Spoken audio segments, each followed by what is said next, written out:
Today, Ford announced it is cutting production of its EV F-150 Lightning and that it's shifting some workers to make more Bronco SUVs and Ranger pickups. Big change for the company. Ford cited slower than expected customer demand for the EV models.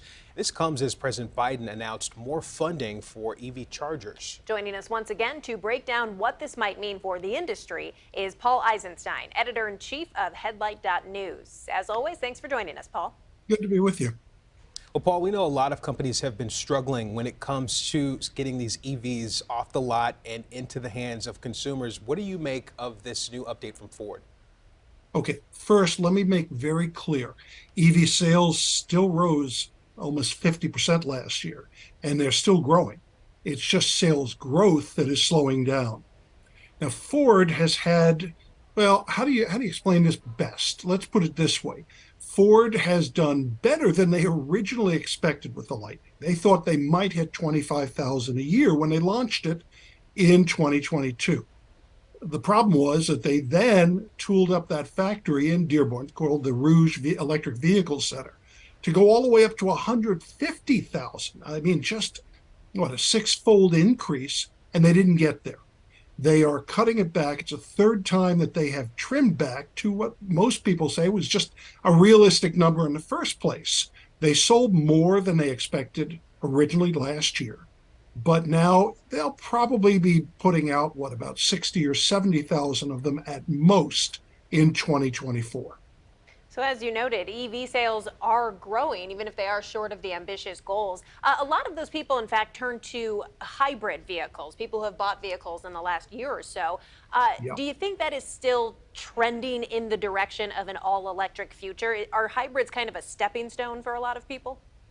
That's a debate. A lot of people question which is going to be the long-term solution.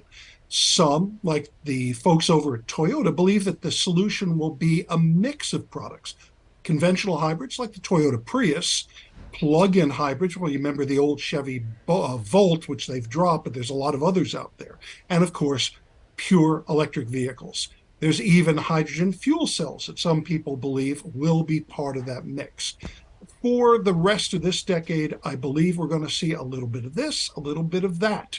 Right now, plain hybrids, like the brand new Prius, are selling about the same amount. The market share is about the same as pure EVs. And by the way, one of the interesting things is that the EV market is growing sort of in fits and stops. I spent some time the other day with the head of the Cadillac brand, the global head, John Roth. And interestingly enough, after a very slow start, their Cadillac Lyriq, their first all-electric model, jumped from almost no sales to becoming 12% of total Cadillac sales in the third quarter. This month, they're trending at 25% of total Cadillac volume.